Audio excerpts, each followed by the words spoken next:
क्या हम बिहार के लोगों सिर्फ ट्रेनों में धक्के खाने के लिए पैदा हुए हैं? क्या हमारा गलती है हम बिहार में पैदा हुए हैं? क्या हमारा गलती है कि हम इस देश का नागरिक है? क्या हमारा बिहार इस देश का हिस्सा नहीं है? क्या हमारा बिहार आज भी गरीबों के हालात में जूझ रहा है? और बाकी देश में रोजगार, कब तक हम दूसरे प्रदेशों में नौकरी के लिए, मजदूरी के लिए, दाढ़ी के लिए हम लोग जाते रहेंगे? क्या हमारा बिहार में हम लोग का हक नहीं है? हम बिहार में रहकर कोई अपना रोजगार करें, अपना कोई काम करें, अपना कोई बिजनेस करें क्या? इसका जिम्मेदार कौन है? तुम्हारा सवाल सिर्फ तुम्हारा नहीं है, ये लाखों बिहारियों के दिल की आवाज़ है। और सीधी बात है नहीं, तुम लोग सिर्फ धक्के खाने के लिए पैदा नहीं हुए हो, बिल्कुल नहीं। अब सच को साफ साफ समझते हैं बिना घुमाए। क्या गलती है कि हम बिहार में पैदा हुए? नहीं, जन्म कहीं भी हो वो तुम्हारी गलती नहीं है। बिहार इस देश का हिस्सा है और उतना ही हकदार है जितना कोई भी दूसरा राज्य। फिर बिहार पीछे क्यों रह गया? ये एक दिन की बात नहीं है, कई कारण मिलकर बने हैं। पुराना पिछड़ापन, हिस्टोरिकल नेग्लेक्ट, लंबे समय तक विकास पर सही ध्यान नहीं दिया गया, शिक्षा और उद्योग की कमी, बड़े बड़े कारखाने, कंपनियां, टेक्नोलॉजी हब कम बने, राजनीतिक फैसले और सिस्टम की कमजोरी। योजनाएं बनी लेकिन जमीन पर सही तरीके से लागू नहीं हुई। माइग्रेशन की आदत।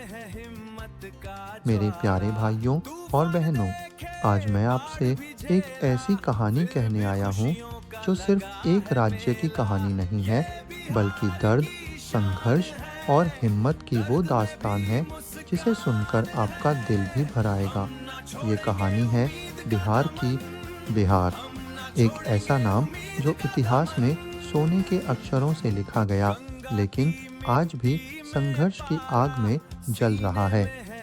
कभी यही धरती ज्ञान की राजधानी थी, जहाँ से पूरी दुनिया को रोशनी मिली, जहाँ नालंदा और तक्षशिला जैसे विश्वविद्यालयों में दूर दूर से लोग पढ़ने आते थे। लेकिन आज उसी धरती के बच्चे अपने ही घर से दूर मजदूरी करने के लिए मजबूर हैं। क्या आपने कभी सोचा है कि आखिर ऐसा क्या हुआ कि जो बिहार कभी पूरे भारत को रास्ता दिखाता था, आज वही अपने रास्ते की तलाश में भटक रहा है? एक समय था जब इस मिट्टी से सम्राट निकले, विद्वान निकले और देश को दिशा देने वाले लोग निकले। लेकिन आज उसी मिट्टी से निकलने वाला नौजवान अपने ही देश में पहचान के लिए तरस रहा है। हर साल लाखों युवा अपने सपनों को लेकर घर से निकलते हैं। कोई दिल्ली जाता है, कोई मुंबई, कोई पंजाब, लेकिन उनका सपना एक ही होता है, बस कुछ बन जाए ताकि घर वालों का सहारा बन सके। लेकिन क्या मिलता है उन्हें? मजदूरी, ताने और कभी कभी तो अपमान। ट्रेन की भीड़ में लटक कर सफ़र करना, दिन रात मेहनत करना और फिर भी नाम नहीं, पहचान नहीं। बिहार का दर्द सिर्फ गरीबी नहीं है, बिहार का दर्द है मजबूरी। वो मजबूरी जो एक बाप को अपने बेटे से दूर कर देती है, ताकि वो मजबूरी जो एक माँ को हर रात ये सोचने पर मजबूर कर देती है कि उसका बेटा ठीक तो है ना। गांव में बूढ़े माँ बाप और शहरों में भटकता उनका बेटा, क्या यही सपना था? लेकिन ये कहानी सिर्फ दर्द की नहीं है, ये कहानी है हिम्मत की भी, क्योंकि बिहार का इंसान हार मानना नहीं जानता। वो गिरता है, तान वो गिरता है, लेकिन फिर उठता है। वो टूटता है, लेकिन फिर खुद को जोड़ता है। देश में ऑफ आइनेस में आप देखिए, आज भी अप एससी में, EAS बनने वालों में बिहार के बच्चों का नाम सबसे आगे आता है। क्यों?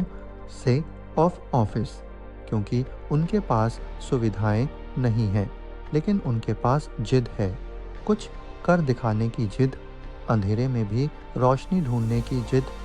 लेकिन सवाल आज भी वही है, क्या सिर्फ जिद से सब कुछ बदल जाएगा? क्या एक दिन ऐसा आएगा जब बिहार का युवा अपने ही राज्य में नौकरी पाएगा, जब उसे अपने घर से दूर नहीं जाना पड़ेगा, जब उसकी मेहनत का सम्मान होगा। आज भी बिहार की सड़कें, उसके स्कूल, उसके अस्पताल बहुत कुछ मांगते हैं, लेकिन सबसे ज़्यादा ज़रूरत है सोच बदलने की। जब तक हम खुद नहीं बदलेंगे, तब तक कुछ नहीं बदलेगा। हमें खुद को मजबूत बनाना होगा। हमें अपने बच्चों को पढ़ाना होगा। हमें गलत चीज़ों के खिलाफ खड़ा होना होगा, क्योंकि अगर हम नहीं बदलेंगे तो हमारी आने वाली पीढ़ियां भी यही दर्द झेलेंगी। लेकिन मुझे यकीन है एक दिन आएगा जब बिहार फिर से उठेगा, जब यहाँ के बच्चे मजदूर नहीं मालिक बनेंगे, जब लोग बाहर नहीं जाएंगे बल्कि बाहर से लोग यहाँ आएंगे। और वो दिन दूर नहीं है अगर हम आज से शुरुआत करें। याद रखिए, बिहार सिर्फ एक राज्य नहीं है, ये एक भावना है, एक पहचान है, और इस पहचान को हमें मिलकर वापस लाना है। आज अगर आप ये आवाज़ सुन रहे हैं तो खुद से एक वादा कीजिए कि आप हार नहीं मानेंगे, कि आप अपने सपनों को नहीं छोड़ेंगे, कि आप बिहार का नाम रोशन करेंगे इस Y3 प्राइमेंट। क्योंकि बदलाव किसी एक दिन में नहीं आता, लेकिन एक दिन ज़रूर आता है, और शायद वो दिन आपकी मेहनत से शुरू हो। अगर आपको ये कहानी दिल से छू गई हो तो इसे सिर्फ सुनिए मत, इसे महसूस कीजिए और अपने अंदर एक आग जगाइए, क्योंकि बिहार बदलेगा, ज़रूर बदलेगा। अगर इस कहानी ने आपके दिल को छुआ है, अगर आपको भी लगता है कि बदलाव ज़रूरी है, तो इस वीडियो को सिर्फ देखिए मत, इसे आगे बढ़ाइए। वीडियो को लाइक करें, चैनल को सब्सक्राइब करें और बेल आइकन ज़रूर दबाएं, ताकि ऐसी ही सच्ची और दिल से जुड़ी कहानियाँ आप तक सबसे पहले पहुँचती रहें, क्योंकि आपकी एक क्लिक किसी की ज़िंदगी बदलने की शुरुआत बन सकती है। कॉन्शियस, धन्यवाद।